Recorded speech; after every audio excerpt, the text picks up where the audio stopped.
லூக்கா எழுதிய நற்செய்தியிலே தொடக்கத்திலே அன்னை மரியாள் வானதூதருடன் கேட்பார்கள், இது எங்கென நிகழும் என்று கேட்க உடனே வானதூதர் அன்னை மரியாளை நோக்கி, எலிசபெத்து ஒரு மலடி, அவள் கருவுற்றிருந்து ஒரு பிள்ளையை பெற இருக்கிறார் என்று சொல்லி தொடக்கத்திலே அன்னை மரியாளுக்கே ஒரு அடையாளத்தை கொடுக்கிறார்கள்.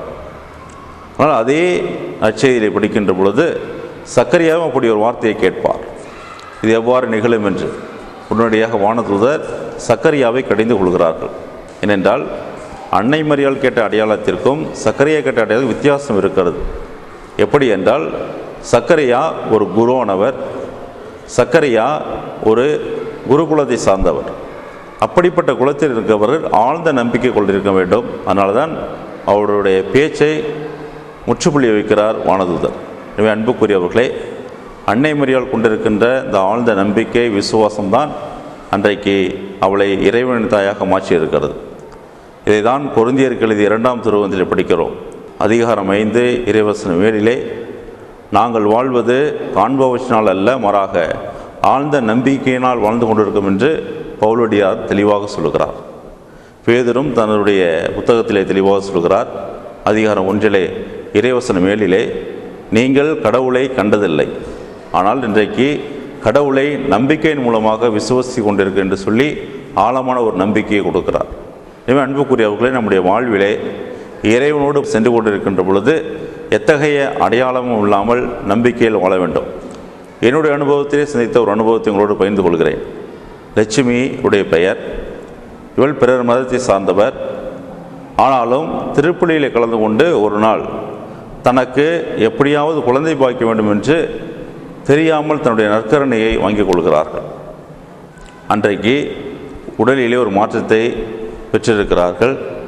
3 மாதம் கழித்து மருத்துவரை சந்திக்கின்ற பொழுது அவருக்கு ஒரு பிள்ளை பாக்கியம் கிடைக்கிறது. பிற மதத்தை சார்ந்த அந்த சகோதரி எத்தகைய அடையாளத்தையும் எதிர்பார்க்கவில்லை. மாறாக அவள் கொண்டிருந்தது ஆண்டவர் மீது கொண்டிருந்த ஒரே நம்பிக்கை. இந்த அப்பத்தை நாம் உட்கின்ற பொழுது, அதை பெற்று மகிழ்கின்ற பொழுது கண்டிப்பாக நமக்கு இறைவனர்களால் ஒரு குழந்தை பாக்கியம் கிடைக்கும் என்று சொல்லி அன்றைக்கு விசுவசித்தால் பெற்றிருக்கிறாள். இன்றைக்கும் அந்த சகோதரி கிறிஸ்துவ மகளாக மாறி இன்றைக்கும் கிறிஸ்துவுக்கு சாட்சி பகிர்ந்து கொண்டிருக்கிறார்கள். எனவே அன்புக்குரியவர்களே, நம்முடைய வாழ்விலும் இந்த தவ காலத்திலே ஆண்டவர் மீது அதிக நம்பிக்கை கொண்டிருக்க வேண்டும். எத்தகைய அடையாளங்களும் இல்லாமல் இறைவனோடு தொடர்ந்து பயணம் செய்திருக்க வேண்டும்.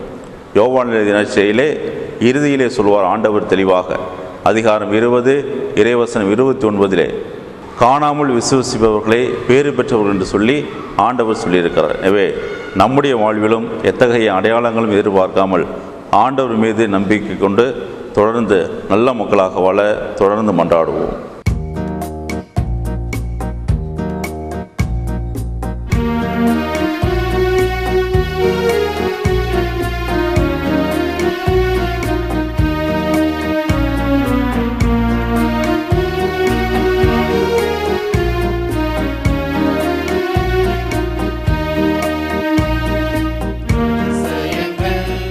செய்கிறவர் நம் அருகில் இருக்கிறார்.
உயர்த்தினார் அதிசயம்.